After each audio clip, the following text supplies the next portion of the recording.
Nesse clipe, nós vamos ver como obter a magnitude de um tom puro através do espectro de Fourier, ou seja, através da DFT, da transformada discreta de Fourier. Então vamos começar com o caso de um sinal complexo. Eu tenho um sinal xgn complexo, dado por uma magnitude A, valor real positivo, e elevado a j ômega 0n. X aqui pertence aos complexos, é um valor complexo para cada valor de n. A é real positivo, logo é uma magnitude. No mais, nós vamos considerar que o x de n é uma sequência periódica com período n. Isto é requerido que ômega 0 seja um racional de 2π. Nós vamos então escrever que ômega 0 vai ser 2π, que multiplica p dividido por n, p sendo um valor inteiro. É a frequência dada em radianos por amostra. E vamos considerar também uma janela multiplicadora, W, de valores reais, de n pontos. Nosso objetivo aqui é obter, através do espectro de Fourier, o valor de A, ou seja, o valor da magnitude da componente senoidal pura, ou da componente exponencial pura. Então, eu tenho essa sequência complexa x de n e quero construir o espectro de Fourier de uma forma normalizada, de modo a obter, através da magnitude do espectro, o valor de A associado ao pico espectral. Então, eu quero um x grande til de k, estou pensando aqui uma DFT normalizada, que vai ser definida por 1 sobre um fator g, quer dizer, esse 1 sobre g é o meu fator de normalização, o somatório de n de 0 até n-1, lembrando aqui da definição da DFT, de W de n, janela multiplicadora, que multiplica x de n, sequência de interesse, e elevado a menos j, no conjunto de frequências que vai ser 2πk dividido por n, multiplica nzinho. Se a gente chamar esse produto W por x do x chapéu de n, a menos desse fator de normalização que a gente quer encontrar, nós temos aqui a DFT de x chapéu de n. Então, nós queremos obter o fator de normalização, 1 sobre g, tal que o módulo de x chapéu de k para k igual a p, ou seja, eu estou avaliando o módulo do espectro sobre o bin de índice p, coincidente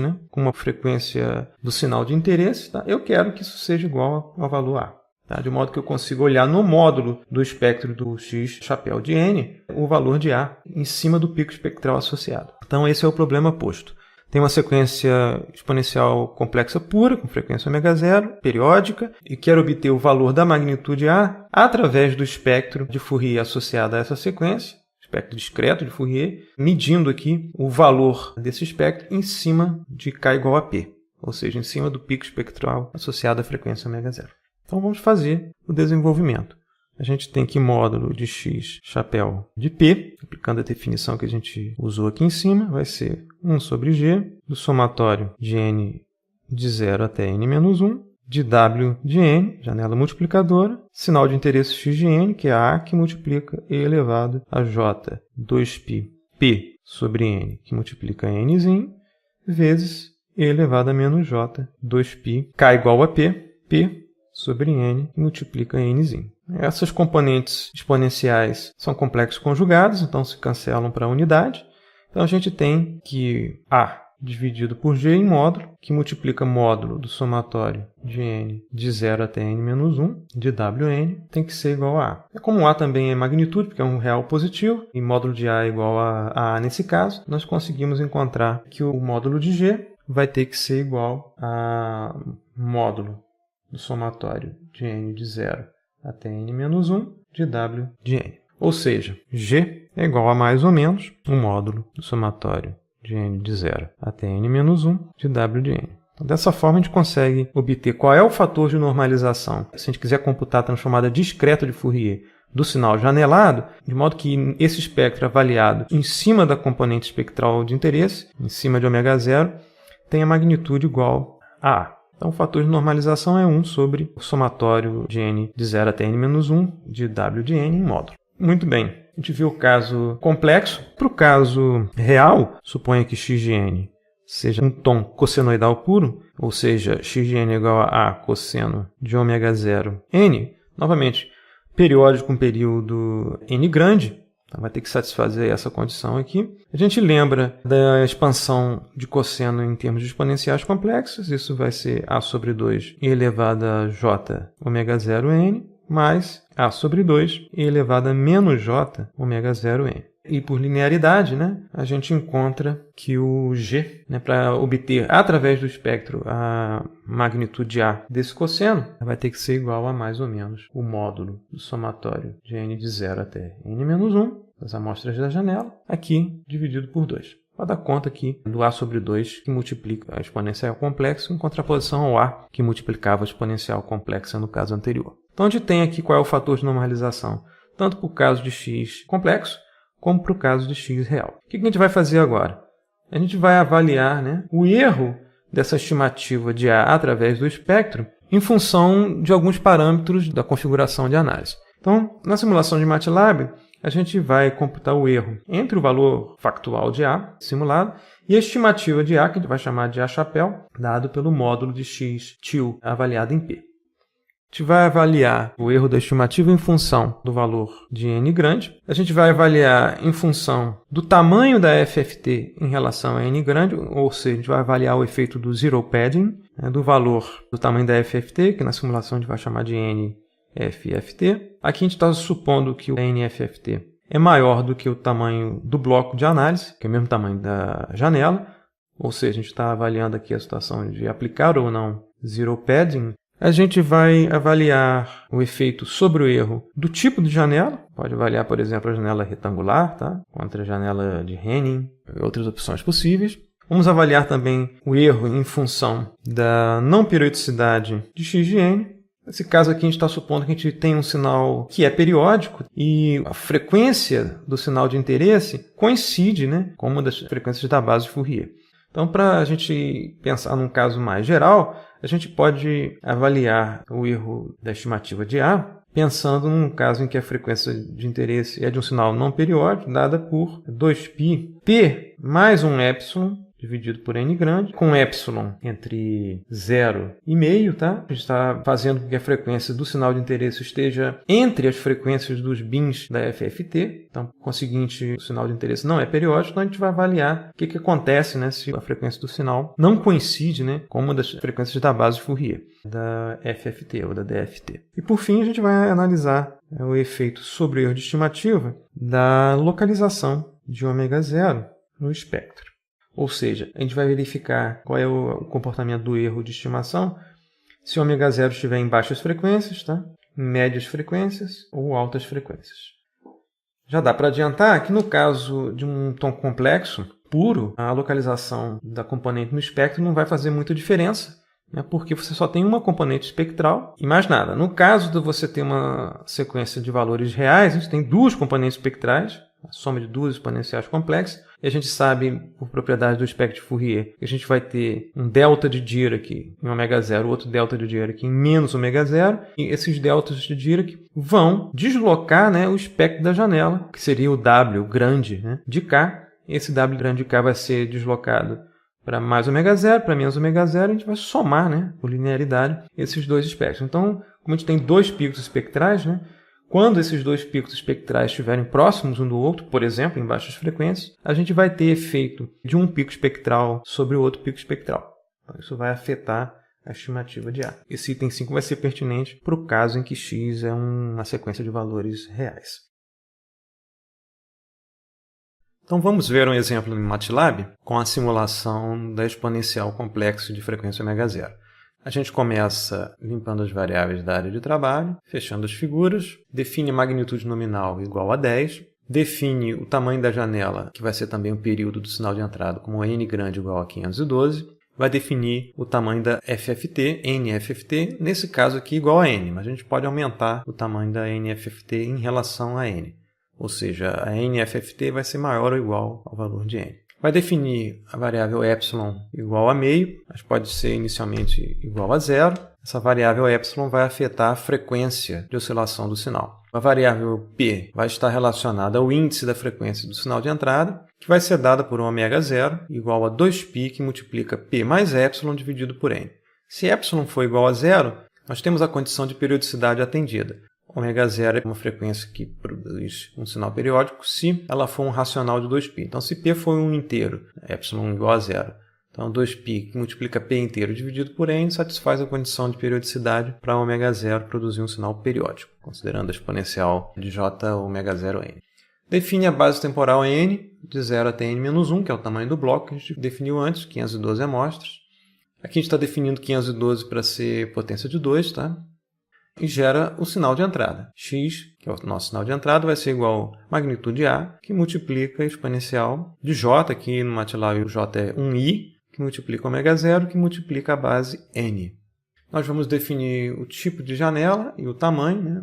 Então, a variável janela contém as amostras da janela. A gente começa utilizando a configuração boxcar de tamanho n. Boxcar é a janela retangular. Nós vamos mudar o nome aqui para outro, running, por exemplo, para alterar o tipo de janela. E manter aqui o tamanho da janela, o número de pontos da janela igual ao número de amostras do sinal. Calculamos o fator de normalização que a gente viu no material para normalização do espectro. Então, 1 sobre g, que eu estou chamando de InVG, é igual a 1 sobre o módulo da soma dos valores das amostras da janela. E a gente calcula, então, a FFT normalizada. X de K, x aqui, né, vai ser o fator de normalização, 1 sobre g, que multiplica a FFT de x multiplicado pela janela. E a gente define o número de pontos da FFT que a gente quer calcular, NFFT, que no caso inicial aqui vai ser igual ao próprio tamanho do sinal de entrada, que é igual a 512. Muito bem, a gente vai então calcular a magnitude da FFT como ABS, magnitude, de x de k, avaliado aqui nos índices 1 até NFFT sobre 2. Aqui eu estou calculando apenas as frequências positivas, que a gente vai setar o valor de P sempre com um valor positivo aqui. Se a gente quiser calcular frequências negativas, teria que alterar essa linha de código também. Mas supondo que P é sempre um valor de 0 até n sobre 2, P igual a 0 implica a frequência ω igual a 0 e P igual a n sobre 2 implica a frequência máxima possível, que seria π para exponencial complexa. E para a gente confrontar a magnitude da FFT que a gente calculou de tamanho NFFT com a DTFT, que seria a situação do espectro contínuo, a gente simula aqui um espectro contínuo numa aproximação mais refinada, usando a função FREC-Z do MATLAB. Então, a DTFT vai ser o FREC-Z de x que multiplica a janela, vírgula 1, e a faixa de avaliação de frequências é entre 0 e π, e esse intervalo entre 0 e π é dividido em 2 elevado a 14 partes iguais. Então, uma divisão frequencial mais fina do que o da NFFT que a gente está usando aqui para calcular a FFT. As demais linhas de código são associadas à plotagem tanto dessa magnitude, da FFT, quanto da DTFT. Então, a gente vai plotar, no caso da FFT, a magnitude de x, nesse intervalo de 0 até NFFT sobre 2, normalizado aqui, para que a faixa de frequência fique entre 0 e 1, 1 significando π radianos por amostra. E vai plotar, sobreposta a essa curva, a magnitude da DTFT, no mesmo intervalo. Para o erro de estimativa, a gente calcula o A-chapéu, ou o STA aqui no nosso caso do MATLAB, como o máximo da magnitude da FFT. Então, a gente está tomando a magnitude do pico espectral, único nesse caso aqui de uma exponencial complexa, e o erro vai ser dado pelo valor nominal A menos a estimativa de A. E a gente plota sobreposto ao gráfico, né, o valor do erro. Então, se a gente rodar inicialmente com esse setup, A igual a 10, N igual a 512, tamanho do bloco, e NFFT igual ao próprio tamanho do bloco, epsilon igual a 0, P igual a 200, e usar a janela retangular. Como o tamanho da janela é igual ao tamanho da NFFT, a gente vai ter erro zero, porque a janela retangular tem zeros uniformemente distribuídos ao longo da frequência. Como a gente está fazendo divisão frequencial igual à divisão associada ao tamanho da janela, a menos do pico espectral, todos os outros pontos da magnitude serão amostrados em frequências com magnitude nula. Então, vamos rodar o código. Então, a gente observa aqui em vermelho a DTFT, a magnitude da DTFT, e as bolinhas em azul são a amostragem da DTFT em NFFT partes iguais no intervalo entre 0, né, e π. Se a gente fizer um zoom, a gente consegue observar que, pelo fato de a gente estar usando a janela retangular e o tamanho da FFT é igual ao tamanho do bloco de análise, né, os zeros do espectro da janela retangular, na magnitude, é claro, né, coincidem com os instantes de amostragem, exceto, naturalmente, no pico espectral. Como a amostragem é feita em cima exatamente do pico espectral, o erro é igual a 0. Isso porque o sinal é periódico. Se a gente produzir uma simulação com sinal não periódico, por exemplo, colocar um pequeno valor para epsilon 0,3, epsilon varia entre 0 e meio, tá? A gente observa um cenário diferente. O erro agora não é 0, o erro é 1,4 em relação ao valor nominal de 10, né? E a gente percebe agora que não há coincidência entre os zeros da janela retangular e os pontos de amostragem, porque o sinal não é periódico. A gente observa agora um cenário diferente. Esse erro vale para essa situação 1,4161 e como a gente está lidando com apenas um pico espectral, o sinal é uma exponencial complexa, não tem nenhum outro pico espectral interferindo com esse pico espectral, não vai haver variação desse erro em relação ao valor da frequência do pico espectral. Então, se a gente reduzir aqui o valor da frequência, sair de P igual a 200 para P igual a 20, a gente observa que o pico espectral aparece aqui em baixas frequências, mas o erro continua igual, porque não tem nenhum outro erro interferente. Se a gente alterar isso aqui para qualquer valor de interesse, a gente percebe que o erro se mantém inalterado. Isso é um caso específico, a gente está lidando com uma exponencial complexa que tem apenas uma componente frequencial centrada no valor 2π, que multiplica P mais epsilon dividido por n. O que a gente está vendo em vermelho no espectro nada mais é do que o espectro da janela que está sendo deslocado pelo delta de Dirac centrado nessa frequência. Então, como não tem nenhum outro pico espectral para interferir com esse pico, o erro se mantém inalterado. Bem, como é que a gente conseguiria reduzir esse erro, usando uma configuração diferente de análise? Uma opção é usar o chamado zero padding. A gente tem o bloco de entrada com tamanho 512, a gente faz o zero padding, ou seja, acrescenta zeros artificialmente ao bloco de entrada, de modo que ele pareça ter um período maior do que n. Se a gente fizer, por exemplo, o NFFT igual a 2 vezes n, que a gente está acrescentando n zeros ao bloco de entrada, ou seja, quando fizer a amostragem da DTFT em NFFT partes iguais, a gente está amostrando mais finamente na frequência. Então, a tendência em relação ao que a gente está observando aqui, se a gente fizer um zoom em torno do pico espectral, a gente percebe que o pico espectral está aqui, mas a densidade de amostras na frequência é baixa, então a gente amostrou aqui, depois só foi amostrar aqui e perdeu o pico espectral que está entre essas duas amostras. Se a gente aumentar o tamanho da FFT, a gente vai amostrar mais finamente no domínio espectral e vai acabar mostrando mais próximo aqui do pico real. Então, se a gente fizer, por exemplo, a NFFT igual a 2 vezes n, a gente reduz o erro de 1,41 para 0,6. Se a gente continuar aumentando o tamanho da FFT, a gente vai tender a reduzir o erro, porque a gente está mostrando mais finamente na frequência, então acaba tendendo a mostrar mais próximo a posição do pico real. Se a gente continuar aumentando o tamanho da FFT, sempre aqui em potência de 2, tá? A gente vai tender a reduzir o erro, porque a gente está mostrando mais finamente na frequência. A tendência é acabar mostrando mais próximo do valor real da frequência de interesse. Qual a desvantagem de usar o zero padding? É o custo computacional de computar uma FFT de um número de pontos maior. Se a gente voltar aqui ao caso original, sem zero padding, a gente observa que ao aumentar o tamanho do bloco de análise, vamos voltar aqui ao que a gente estava fazendo antes, o sinal não periódico tem um epsilon igual a 0,3, n igual a 512, NFFT igual também a 512 e janela retangular.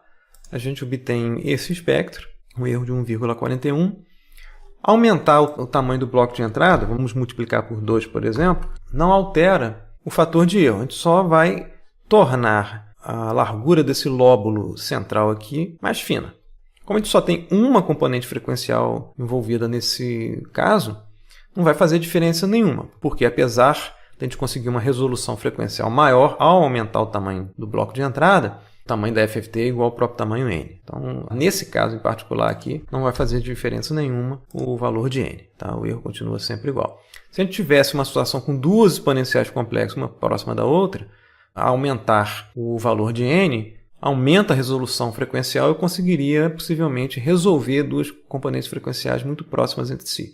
E verifica que o efeito é você afinar esse lóbulo principal do espectro da janela retangular em relação a um valor de n menor, que é esse caso aqui de n igual a 512. Então o valor do erro não muda com n. O valor do erro pode mudar com o tipo de janela. Usando a janela retangular, a gente tem um erro de 1,41. Se a gente trocar de janela e usar a janela de Hanning, por exemplo, nessa mesma configuração, a gente já obtém um erro menor, de 0,57 aproximadamente. Então o tipo de janela também influencia no erro. Se a gente usar outra janela, por exemplo, a janela de Hamming, um erro um pouco maior do que a janela de Hanning. a gente pode usar a janela de Blackman-Harris. Produz um erro um pouco menor do que a janela de Hanning, por exemplo.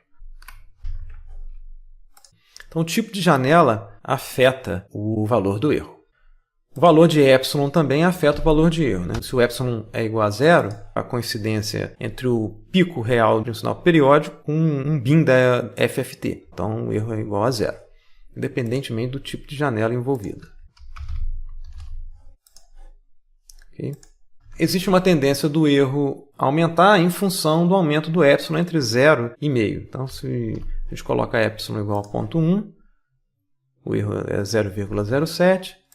Se epsilon é igual a 0,2, o erro vai tender a aumentar, 0,31. Epsilon igual a 0,3, o erro aumenta mais ainda, aproximadamente 0,7. 0,4, 1,2 de erro, né? 0,5 vai ser o máximo valor de erro. Acima de 0,5, a gente passou para o outro bin, né? Então, vai ser caso contrário, né? 1,82. Só para demonstrar isso, se a gente fizer aqui 0,8, vai ser o correspondente a 0,2 no outro caso, né? 0,31 contra o 0,2 aqui, porque a gente passou para o outro bin, né? A gente pode considerar que o erro máximo está entre o valor inteiro do bin mais ou menos meio. O valor de epsilon diferente de zero implica que o sinal é não periódico, por conseguinte, a gente tem um erro maior na estimativa da magnitude conforme a gente se afasta do valor inteiro de P. E a gente pode combinar esses recursos. Por exemplo, usar uma janela que produz um erro menor, no caso de Blackman-Harris, e associar isso a zero padding, por exemplo. Dependendo do tipo de erro que você se permite a ter, você pode utilizar uma combinação de recursos de modo a reduzir o erro aqui. Usar zero padding com a janela de Blackman-Harris já produz um erro aqui bem pequeno, 0,009, né? Um erro de aproximadamente 0,01. Novamente, o valor de n aqui não vai afetar nada se a gente mantiver a relação entre n e NFFT. Agora, para o caso da gente usar zero padding, por exemplo, NFFT igual a 4 vezes o tamanho de n grande, que é o tamanho do bloco de análise, o comportamento do erro de estimativa da magnitude com relação a epsilon é diferenciado, porque a frequência da exponencial ω0 vai ser dada por 2π, que multiplica a soma de p mais epsilon dividido por n, mas os centros dos bins da FFT estão nas frequências ωk iguais a 2π que multiplica k dividido por NFFT, que vai ser igual a 2π que multiplica k dividido por qn, onde q aqui é o fator que a gente está usando, multiplicador para n, para produzir o NFFT. 4 no exemplo que a gente estava vendo antes. Tá? Então, q pertence aos naturais. Logo, haverá coincidência entre a frequência da exponencial complexa e um bin da FFT, em que a gente está mostrando nessa frequência o espectro contínuo, quando ωk for igual a ω0. Isso implica, né, que ωk, que é 2π que multiplica k dividido por qn, vai ser igual a 2π que multiplica a soma p mais epsilon dividido por n. Isso implica que k vai ser o produto qp mais o produto qepsilon. Qp, naturalmente, é inteiro. E porque k tem que ser inteiro, o produto qepsilon tem que ser inteiro. Então, o que acontece aqui? Qualquer valor de epsilon que a gente coloque lá, tal que qepsilon seja inteiro, vai produzir um erro nulo na estimativa da magnitude, porque a gente está forçando a coincidência entre o centro dos bins da FFT, ωk, com a frequência da exponencial complexa. Então, se a gente voltar ao código, né, a gente viu o caso para epsilon igual a 0,2, 0,2 vezes 4 é 0,8, então o erro não vai ser nulo, né, vai ser um erro pequeno, 0,0094. Se a gente escolher epsilon igual a 0,5, agora sim, nesse caso, 4 vezes 0,5 é igual a 2, que é um valor inteiro, e o erro vai para zero. Né? 5,3 vezes 10 é menos 15, que é praticamente zero. Isso aqui é basicamente um erro de aproximação numérica. Então a gente pode verificar, nesse caso, né, o erro da estimativa da magnitude vai crescer com epsilon, não com epsilon crescendo entre 0 e meio, mas com epsilon crescendo entre 0, né, e meio dividido por esse número aqui, que a gente está usando para fazer a multiplicação por n, vai produzir um erro crescente na estimativa de magnitude da exponencial complexa, medida, né, através do espectro. Né? Então, se a gente fizer, naturalmente, epsilon igual a 0, o erro é 0, né? Epsilon igual a 0,1 dividido por 4 o erro é 0,0023, epsilon igual a 0,2, o erro é 0,0094, maior que o anterior, 0,3 dividido por 4, o erro é 0,021, crescente com epsilon.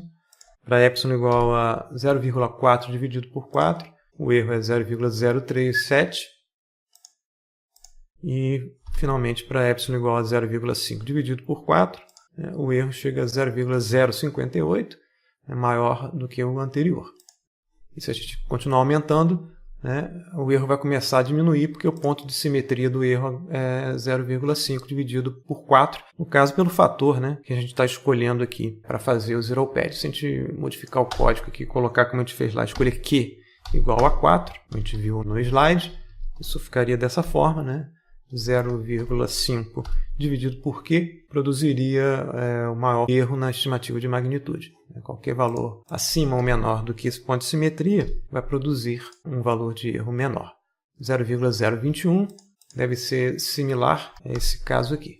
0,021 porque o ponto de simetria é 0,5 dividido por Q. Se a gente aumentar Q de 4 para 8, NFFT agora é 8 vezes o tamanho de N, a mesma situação se aplica. O maior erro vai ser quando epsilon é 0,5 dividido por Q, é um erro de 0,14. Qualquer valor menor do que 0,5 dividido por Q vai produzir um erro menor. É importante observar, então, que o comportamento de epsilon, quando a gente usa zero padding, passa a ser diferente do caso em que a gente não usa zero padding. A variação do erro da estimativa de magnitude ocorre entre 0 e 0,5 dividido por Q. Isso independentemente do tipo de janela que a gente está utilizando, independentemente do valor de N. Alterar aqui a localização do pico espectral na frequência não vai fazer diferença. O erro vai se manter o mesmo, porque a gente só tem apenas um pico espectral presente na exponencial complexa. Então isso aqui não faz diferença, a gente pode aumentar a frequência aqui, o erro continua igual. Para o caso da simulação usando um cosseno ao invés da exponencial complexa, a gente vai manter os mesmos parâmetros aqui da geração do sinal de entrada e vai alterar aqui, ao invés da exponencial complexa, a gente vai usar a função cosseno de ω0n. O fator de normalização da FFT, como a gente viu lá no desenvolvimento, é 2 sobre a magnitude da soma dos valores da janela. A gente vai computar magnitude espectral usando a FFT, de tamanho NFFT, e vai computar também uma aproximação da DTFT, usando uma amostragem frequencial muito mais fina do que a usada na FFT, e plotar o resultado. Se a gente rodar esse código, novamente a magnitude nominal é igual a 10, número de amostras da janela e do bloco de análise é 512, NFFT igual a N, epsilon igual a 0 implica que o sinal é periódico, com período igual a N. E como a FFT vai segmentar o espectro em NFFT partes iguais, vai haver uma coincidência entre o centro do bin da FFT e o pico espectral. Portanto, agora a gente tem 2 picos espectrais. O cosseno, no caso ideal, sem janelamento, produziria um espectro com um delta de Dirac em menos ω0 e outro em mais ω0, considerando aqui o intervalo entre menos π e π radianos por amostra. A sequência, naturalmente, tem que ter um espectro periódico com período 2π. Então, entre menos π e π, a gente observaria 2 deltas de Dirac em mais ω0 e menos ω0. E o espectro da janela vai ser deslocado, no caso da magnitude, para mais ω0 e menos ω0. Esses 2 espectros serão somados. Então, haverá uma influência de um espectro no outro. Ao contrário do que a gente viu no caso anterior, não necessariamente quando o sinal de entrada é periódico, o erro da estimativa da magnitude é igual a 0. Nesse caso em particular, quando n é igual a uma potência de 2 e a NFFT é igual a n, o que vai acontecer? O ω0 vai coincidir com uma frequência da FFT, uma frequência da base exponencial utilizada para FFT, o erro vai ser igual a 0. Tem que mudar também aqui No caso aqui, o erro vai ser praticamente 0, porque o outro pico espectral que eu não estou mostrando aqui, acho que está simétrico à frequência ω igual a 0, ele vai contribuir uma magnitude aqui que é um 0 do espectro da janela centrada aqui em menos ω0. Nessa configuração em particular que a gente está usando a janela retangular, o pico espectral do sinal de interesse coincide com um bin da FFT, e todos os zeros da janela retangular são amostrados. Como a gente viu lá no caso do sinal exponencial, com a janela retangular, né, o máximo da magnitude do espectro da janela retangular coincide com o ponto de amostragem da FFT, e todos os outros pontos são amostrados nos zeros da magnitude do espectro da janela retangular. Então, não há interferência entre um pico espectral centrado na frequência ω0 e outro pico espectral centrado na frequência menos ω0. Então, para qualquer valor de frequência que a gente escolher aqui, esse pico espectral centrado aqui é amostrado no valor máximo da magnitude da DTFT. E, nesse mesmo ponto, a gente está mostrando um zero associado ao espectro da janela centrado em menos ω0. Então, não tem influência nenhuma, né, de um pico espectral no outro. Isso porque a gente está lidando com essa situação aqui de janela retangular. Se a gente aumentar o tamanho da NFFT, a situação se mantém porque a gente tem o número de pontos da NFFT uma potência de 2 do tamanho do sinal de entrada.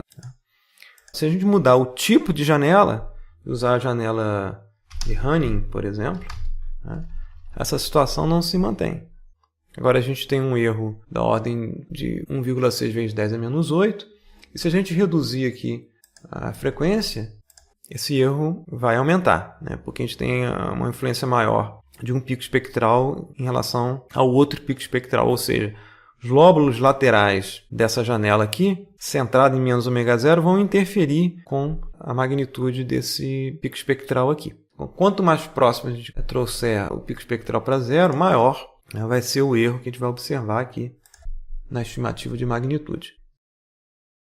E esse erro também vai ser dependente do tamanho de n. Se a gente não tiver zero padding e reduzir esse cara aqui, por exemplo, por 2, o erro vai aumentar, porque você tem o lóbulo principal da janela mais largo, porque o tamanho do bloco é menor, você passa a ter interferência de um pico espectral no outro aqui. Deixa eu ver até claramente aqui que esse cara deveria descer aqui, mas o outro pico espectral que está por aqui, né, está influenciando na magnitude aqui em zero. E, naturalmente, vai influenciar a magnitude aqui perto da frequência nula. Se a gente reduzir mais ainda o tamanho do sinal de entrada, o erro vai tender a aumentar também. 0,02, 0,01 para 0,006. Então, no caso do sinal real, em que há 2 picos espectrais, é bom lembrar que um pico espectral influencia no outro se eles estiverem próximos entre si. Se a gente vier aqui para o meio do espectro, o erro é zero, porque você tem a menor interferência, né? A maior distância entre os 2 picos espectrais.